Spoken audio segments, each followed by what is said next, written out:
With Valentine's Day coming up, a lot of us are scrambling for last minute gifts for our loved ones. So for today's video, I thought I would share a quick pattern for these rose petals. These petals took me about 5 to 10 minutes to make. There's a lot of different things that you could do with these rose petals, but I do think that they're quite cute as just a standalone thing to use for Valentine's Day or an anniversary. To make the rose petals, all you'll need is some double knit yarn. I'm going to be using some leftover double knit soft cotton yarn from Yeoman Yarns, but just use whatever you have on hand. I think acrylic yarn would look really cute with this pattern.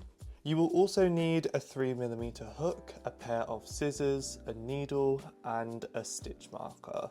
We're going to start off with a magic ring, which I will show you, in my opinion, the easiest way to make one. So first you're going to get your 2 fingers and go around the back of them with your short end, then go towards you, around the back, and then back towards you.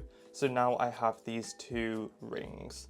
What I'm going to do is get my hook, go underneath the ring that's attached to this short piece, so underneath here, grab this yarn and do a slip stitch with it. So I'm pulling it underneath and then grabbing it and then doing a slip stitch like this.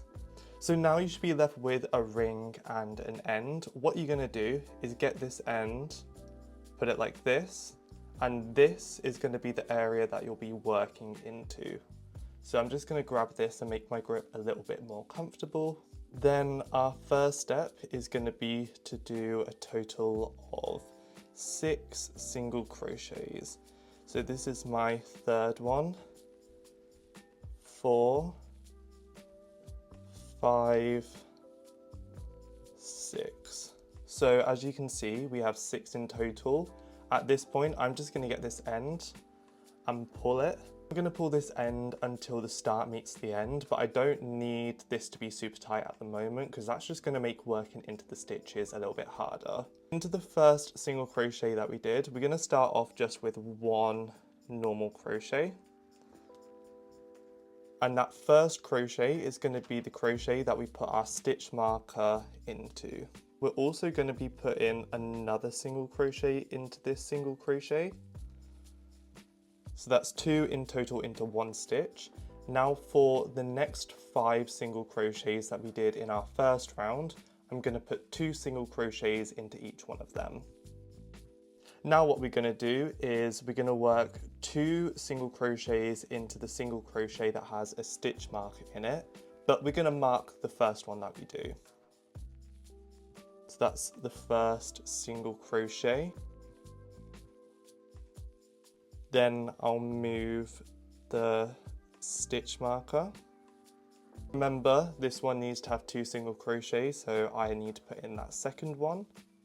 So now the pattern is just going to go like this. So we're going to do 1 single crochet, and then in the next stitch we're going to do 2. So I'm increasing every second stitch. So again, 1 single crochet, and then we're going to do 2 single crochets. And I'm just going to continue that all the way around my work. I'm on my final stitch, which, if you've done all your counting right, should just be a single crochet by itself. And now we should have a total of 18 single crochets, where with our stitch marker, that's going to be our first one. And the last one that we did is going to be our 18th. So I'm just going to quickly count just in case. 1, 2, 3, 4, 5, 6, 7, 8, 9, 10, 11, 12, 13, 14, 15, 16, 17, 18. Perfect. So I have 18 in total and I'm ready to do my last round. But first I'm going to tighten this center. So I'm just going to grab my end and then pull that tight. So it's now fully closed. Now following this last round, we're going to follow the same principle that we've been doing before, but now the pattern is going to be a stitch with an increase and then 2 normal single crochets. So I'm going to be increasing every 3rd stitch, but like how we started off the row before, my first stitch is going to be an increase. So where this stitch marker is, I'm going to put in that first single crochet, then move my stitch marker.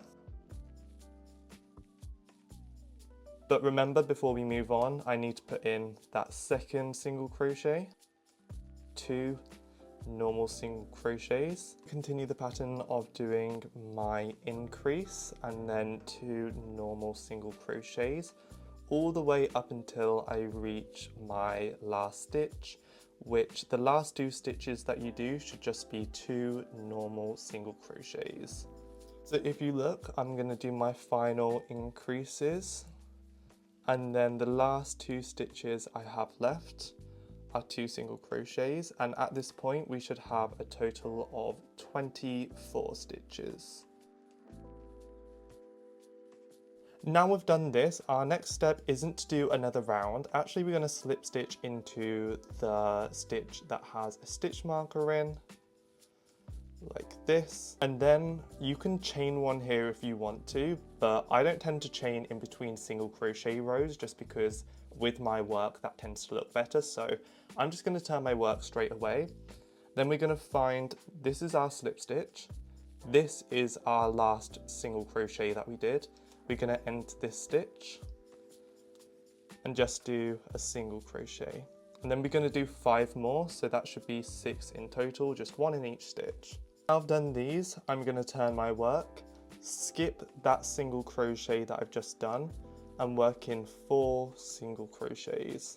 And again, if you want to add a chain here, that's up to you. I'm just not going to because that's how I prefer to crochet. Now finally, we have kind of our basic shape that we're going to be working from, and we can now just add our border and finish everything off. What I'm going to do is I'm going to get this petal and turn it clockwise 90 degrees, like this.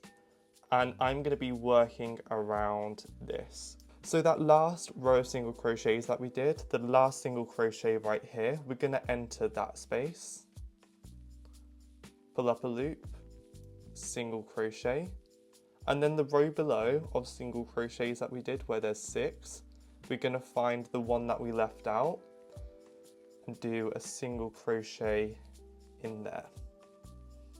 Our stitch marker is acting as a marker where we're actually going to do our first slip stitch. I'm just going to enter my hook so I remember the space and take out my stitch marker.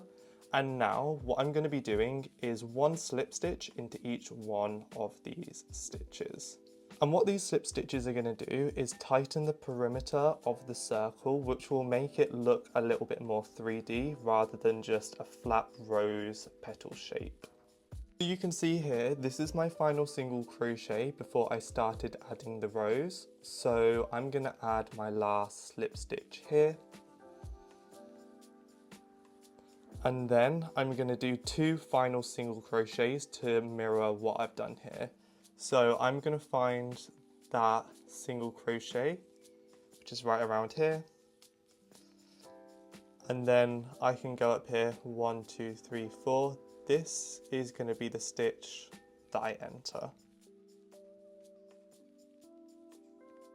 So now, if you remember, we did those 4 single crochets at the top, but now we also have 2 single crochets either side. So these are the 6 stitches that we're going to work into.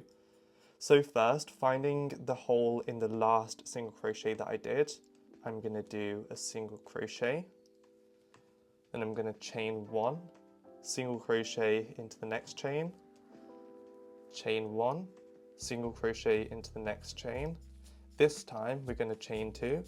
Optionally, you can just do a chain 1, but for me, I just like to add a little bit of height in the middle of the ruffling that I'm doing at the top. Before I then single crochet into the next space, chain 1, single crochet, chain 1, and then my last single crochet is going to go into the first single crochet that I did to start off this border.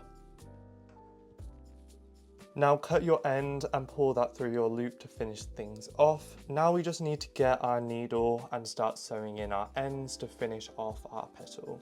And that's your rose petal done. I hope you enjoyed this video. I will link all of my social medias down below if you would like to check them out. I also sell patterns on Etsy, which I will also leave linked below. Thank you so much for watching. Have a good rest of your day, and I will see you next week. Bye.